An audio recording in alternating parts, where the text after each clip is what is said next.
These are my 3 most significant gold finds.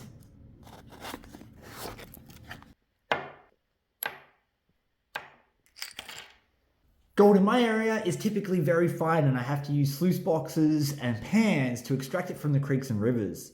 But occasionally I'll find a larger piece just like this one. This piece was actually the first significant nugget I ever found.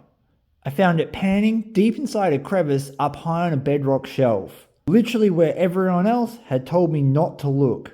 This piece here I found with a very good friend from Canada, Pioneer Paulie. It came out of a little creek that is not known for large nuggets, and this piece sparked my interest in hard rock mining. Because to this day, I study the structure of the gold and quartz mixed together to help me identify lode deposits when I'm out looking for hard rock mines. But this gold nugget here is the nugget that changed my entire life. When I woke up in the morning, it was -6 degrees and my car door was literally frozen shut. I still made it up to a remote creek high in the mountains.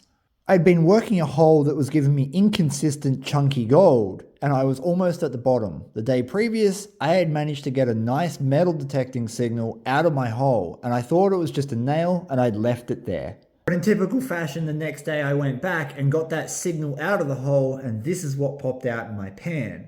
But the reason this nugget's so special is it allowed me to get on the front cover of the Border Mail newspaper.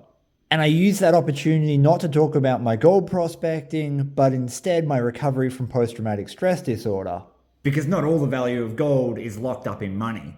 And would I really be a prospector if I didn't include a gorgeous gold specimen? This might not look like a significant amount of gold, but this one little piece led me to 142 similar pieces within 10 meters of each other. These are some of those specimens here. You can see ribbons of gold running through all of these rocks. Just look at this one. I'd hiked 2 hours out of my way to a remote gold mine that the old timers had put back in 1888, and they had missed a significant side vein. That side vein just kept paying out every single time I went there. The structure of the gold running through this rock, I think, is just beautiful.